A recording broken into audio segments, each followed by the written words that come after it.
आज हम एक ऐसे महान बोधिसत्व डॉक्टर भीमराव अंबेडकर के बारे में जानेंगे, जिन्होंने अपने निजी सुख सुविधाओं का त्याग करके करोड़ों व्यक्तियों के सुख सुविधाओं के बारे में विचार किए और आजीवन संघर्षरत रहे।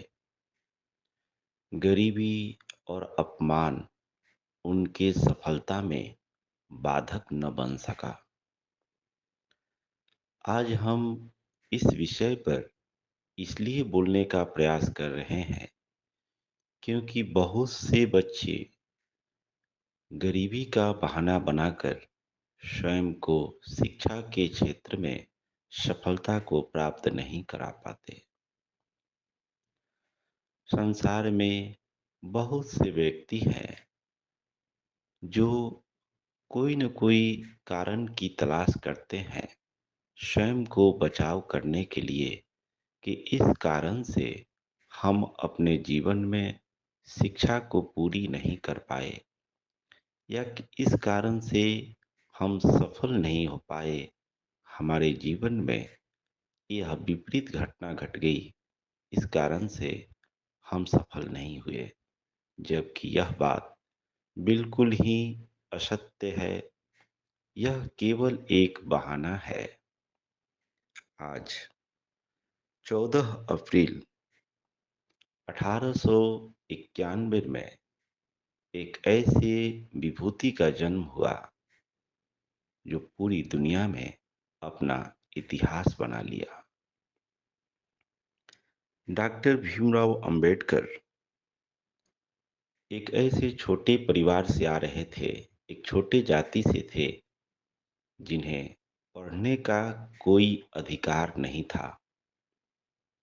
जब वह प्रथम बार पढ़ने के लिए विद्यालय जा रहे थे, उस समय उनकी माँ भीमाबाई ने उसे तैयार करते हुए कहा कि बेटा, मुझे पता है अगर तुम पढ़ाई करोगे तो तुम्हें बहुत दुख और कठिनाई का सामना करना पड़ेगा, तुम्हें बहुत अपमानित किया जाएगा, लेकिन बेटा, यह पढ़ाई एक ऐसा शस्त्र है जिससे तुम पूरे दुनिया को जीत सकते हो। इसलिए मन को कभी छोटा नहीं करना, संघर्ष करने का प्रयास करना। मेरी इच्छा है कि तुम पढ़ाई के क्षेत्र में बहुत आगे बढ़ो। माँ की बात अंबेडकर को हृदय में छू गई। वह अपनी स्थिति, आसपास के माहौल को देख रहे थे और उनके मन में यह भाव थी कि इन माहौल को हमें बदलना है। जब स्कूल में गए तो उन्हें पीछे बैठने का आदेश दिया गया, उस जगह पर जहां स्कूल के सभी बच्चे अपने जूते और चप्पल रखते थे।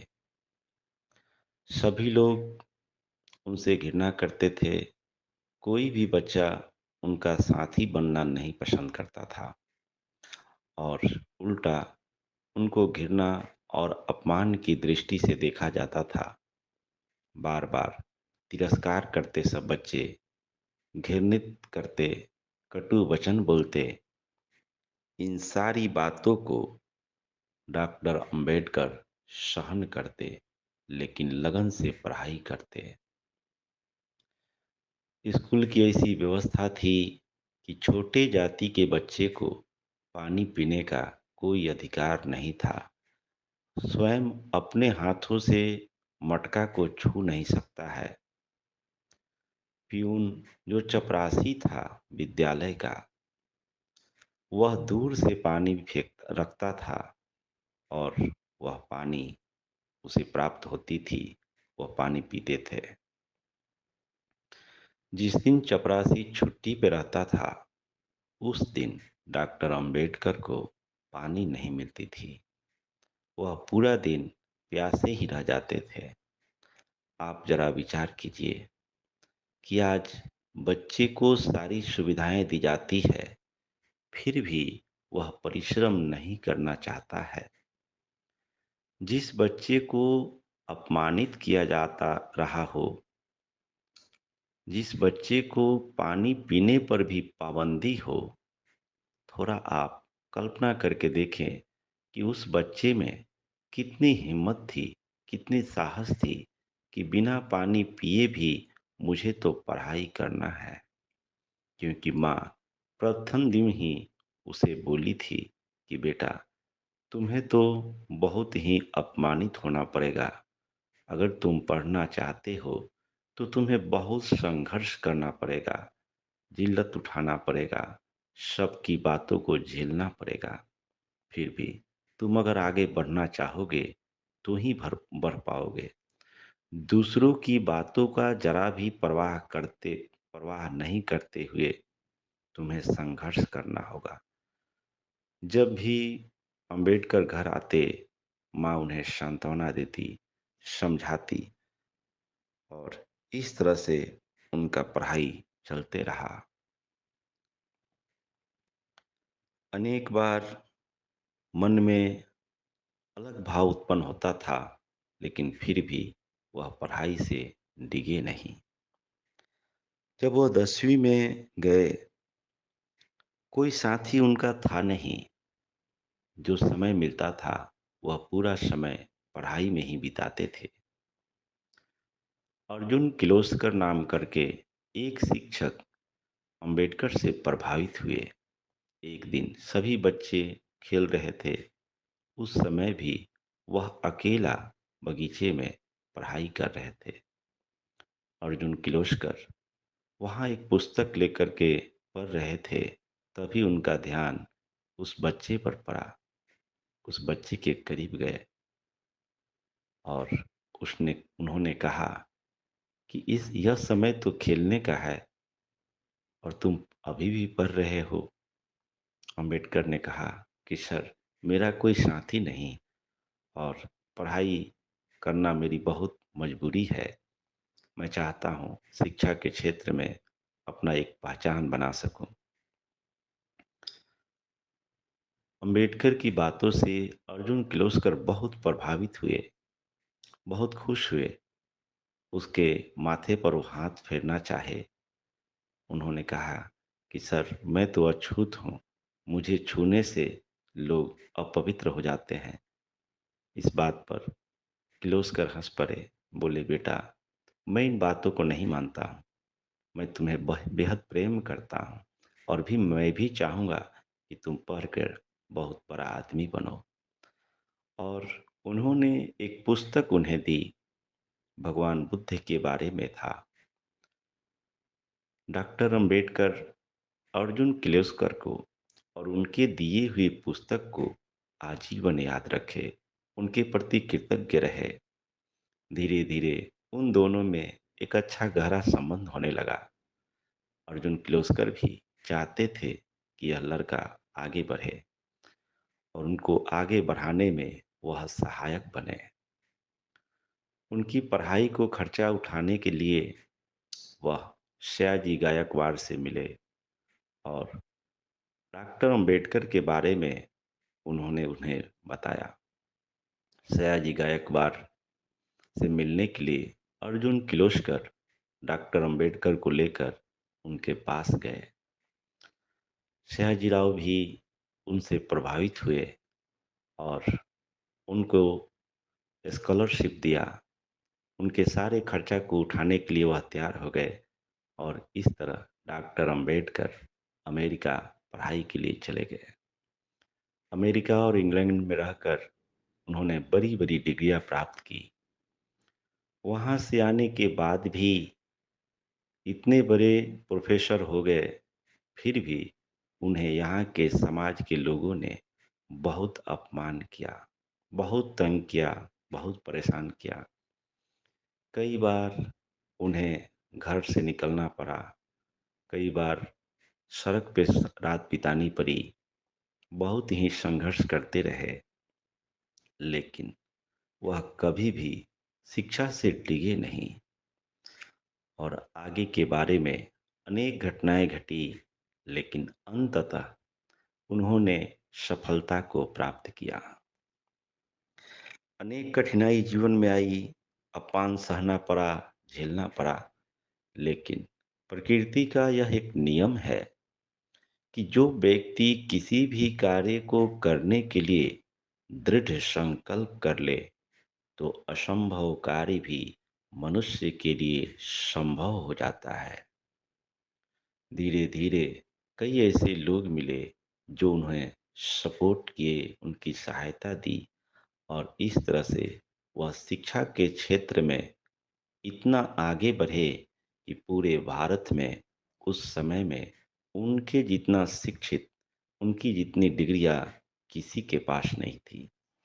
और अंततः संविधान का भी वह लेखन बने, संविधान को लिखे, और उनके संविधान के लिखने से सभी लोगों को सुविधा मिली।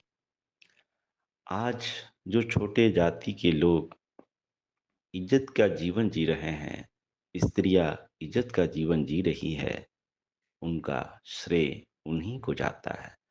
आज वह ऐसे महान विभूति दुनिया के लोगों के लिए माध्यम बन गए, जिनके कारण करोड़ों लोग आज सुख सुविधाओं का जीवन जी रहे हैं।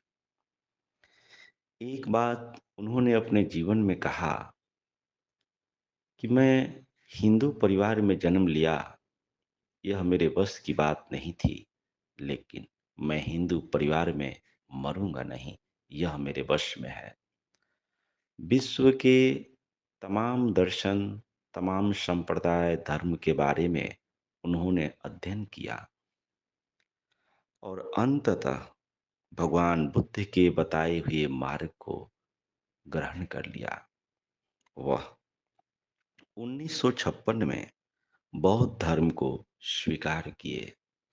उन्होंने अध्ययन करते हुए यह पाया कि पूरे विश्व में भगवान बुद्ध के बताया हुआ मार्ग ही एक ऐसा मार्ग है जहाँ ऊंच नीच का कोई भेदभाव नहीं है, जहाँ समानता है, और दूसरी तरफ यह पूर्ण प्राकृतिक है। यह प्रकृति से जुड़ी हुई है, इसमें जरा भी अंधविश्वास नहीं है, यह पूरी तरह से नेचुरल है।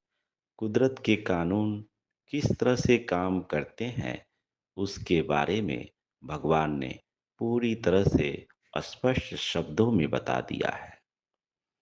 तो 1956 में लाखों लोगों के बीच में उन्होंने बौद्ध धर्म को स्वीकार किया।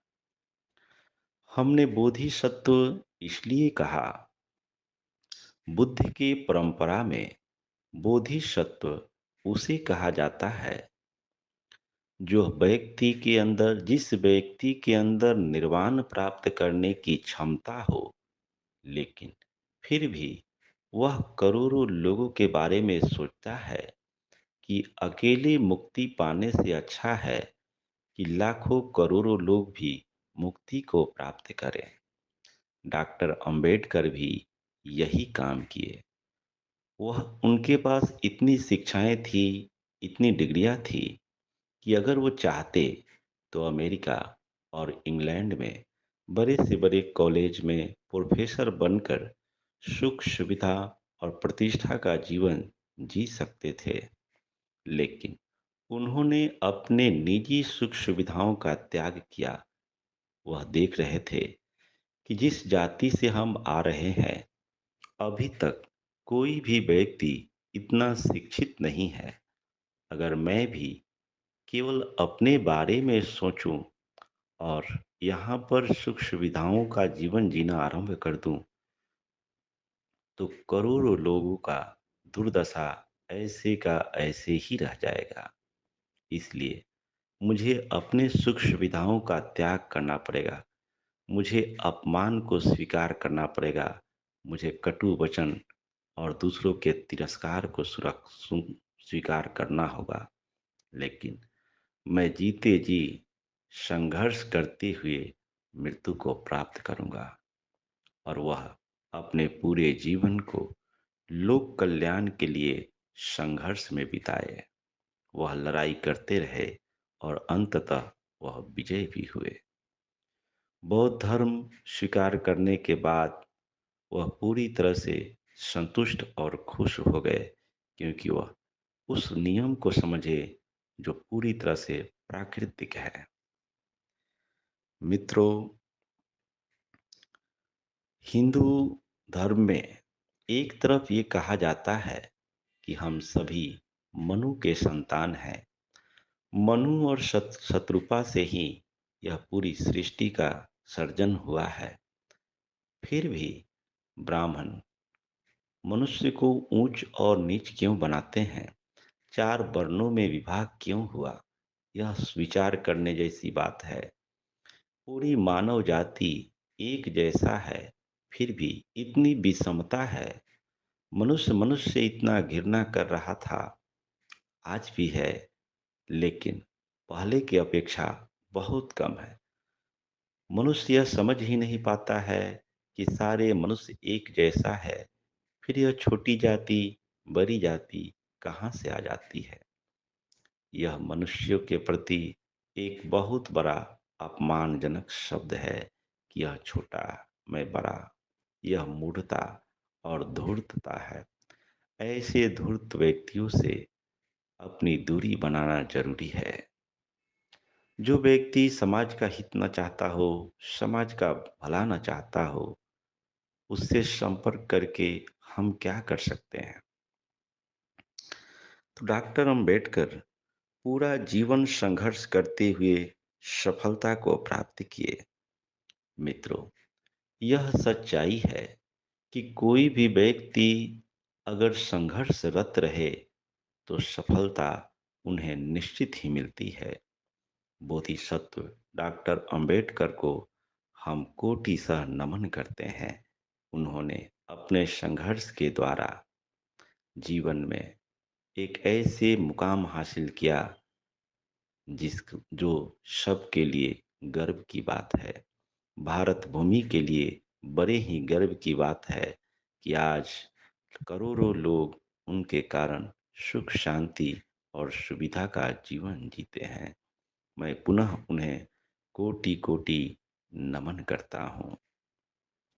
आप सबका मंगल हो, सबका कल्याण हो, सबका भला हो, सबकी स्वस्ति हो, सबकी मुक्ति हो, चहु ओर सुख हो, चहु ओर शांति हो।